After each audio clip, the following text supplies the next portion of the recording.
പ്രിയമുള്ളവരെ, നാം ഇന്ന് ഓർക്കുന്നത് പ്രാർത്ഥനയിലൂടെ ലോകത്തെ സ്പർശിച്ച വിശുദ്ധ റോസ് ഓഫ് വിറ്റർബോയെക്കുറിച്ചാണ്. കത്തോലിക്ക സഭയിലെ ഏറ്റവും കരുത്തുറ്റ യുവവിശുദ്ധരിൽ ഒരാളാണ് വിശുദ്ധ റോസ് വിറ്റർബോ.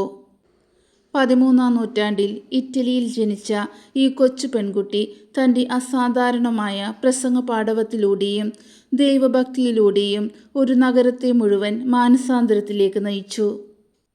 ഫ്രാൻസിസ്കൻ 3-ാം സഭയിലെ അംഗമായിരുന്ന റോസ് കഠിനമായ രോഗപീഠകൾക്കിടയിലും ചക്രവർത്തിയുടെ തെറ്റായ നയങ്ങൾക്കെതിരെ ധീരമായി സംസാരിക്കുകയും വിശ്വാസം സംരക്ഷിക്കാൻ പോരാടുകയും ചെയ്ത വിപ്ലവകാരിയായ വിശുദ്ധയാണ്. 1233 ഇറ്റലിയിലെ വിറ്റർബോ എന്ന നഗരത്തിലാണ് റോസ് ജനിച്ചത്.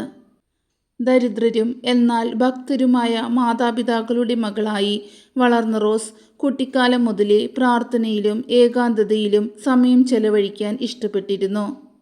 വെറും 3 വയസ്സുള്ളപ്പോൾ തന്നെ റോസ് മരിച്ചുപോയ തൻ്റെ ഒരു അമ്മായിയെ പ്രാർത്ഥനയിലൂടെ ഉയർപ്പിച്ചതായി വിശ്വസിക്കപ്പെടുന്നു. ബാല്യത്തിൽ തന്നെ ദൈവം അവൾക്ക് നിരവധി അത്ഭുത കൃപകൾ നൽകിയിരുന്നു. 8-ാം വയസ്സിൽ റോസ് കഠിനമായ രോഗബാധിതയായി. ആ സമയത്ത് പരിശുദ്ധ മറിയം അവൾക്ക് പ്രത്യക്ഷപ്പെടുകയും രോഗസൗഖ്യം നൽകുകയും ചെയ്തു.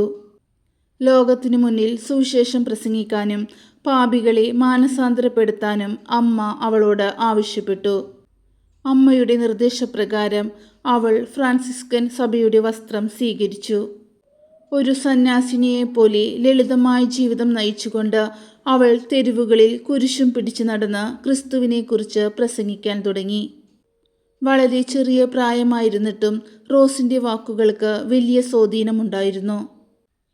വിറ്റർബോയിലെ തെരുവുകളിൽ അവൾ നടത്തിയ പ്രസംഗങ്ങൾ കേട്ട് നൂറുകണക്കിന് ആളുകൾ തങ്ങളുടെ തെറ്റായ ജീവിതം ഉപേക്ഷിച്ച് ദൈവത്തിലേക്ക് മടങ്ങി വന്നു.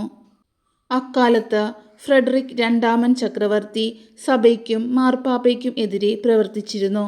ചക്രവർത്തിയുടെ ഈ നീക്കങ്ങൾക്കെതിരെ 10 വയസ്സുകാരിയായ റോസ് ധീരമായി സംസാരിച്ചു. ഇത് ചക്രവർത്തിയുടെ അനുയായികളെ പ്രകോപിപ്പിച്ചു. റോസിൻ്റെ സ്വാധീനം ഭയന്ന അധികാരികൾ അവളെയും കുടുംബത്തെയും വിറ്റർബോയിൽ നിന്ന് നാടുകടത്തി. മഞ്ഞുവീഴ്ചയുള്ള കൊടും തണുപ്പിലും അവൾ തൻ്റെ വിശ്വാസത്തിൽ നിന്ന് പിന്മാറാതെ മറ്റു നഗരങ്ങളിൽ സുവിശേഷം പ്രസംഗിച്ചു. വിറ്റോർക്കിയാനോ എന്ന സ്ഥലത്ത് വെച്ച് ഒരു പാഷണ്ഡതക്കാരനെ സത്യവിശ്വാസത്തിലേക്ക് കൊണ്ടുവരാൻ റോസ് തയ്യാറായി.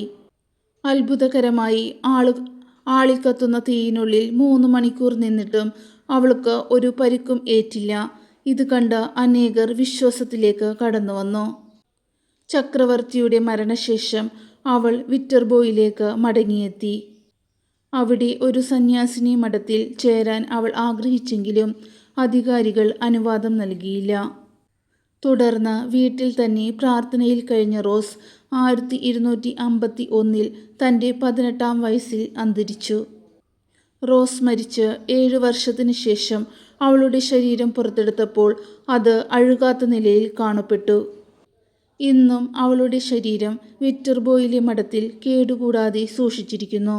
ശാസ്ത്രലോകത്തെ പോലും അത്ഭുതപ്പെടുത്തുന്ന ഒന്നാണിത്. വിശുദ്ധ റോസ് വിറ്റർബോയുടെ ജീവിതം ഓരോ വിശ്വാസിക്കും വലിയൊരു സന്ദേശമാണ്.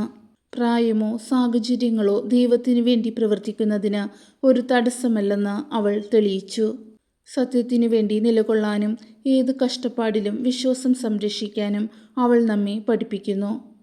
മെയ് 7-ന് ഈ വിശുദ്ധയെ സ്മരിക്കുമ്പോൾ നമ്മുടെ ജീവിതത്തിലും ദൈവഹിതം നിറവേറ്റാനുള്ള ധൈര്യത്തിനായി നമുക്ക് പ്രാർത്ഥിക്കാം. വിശുദ്ധ റോസ് വിറ്റർബോയുടെ മധ്യസ്ഥത നമുക്ക് എന്നും കോട്ടയായിരിക്കട്ടെ.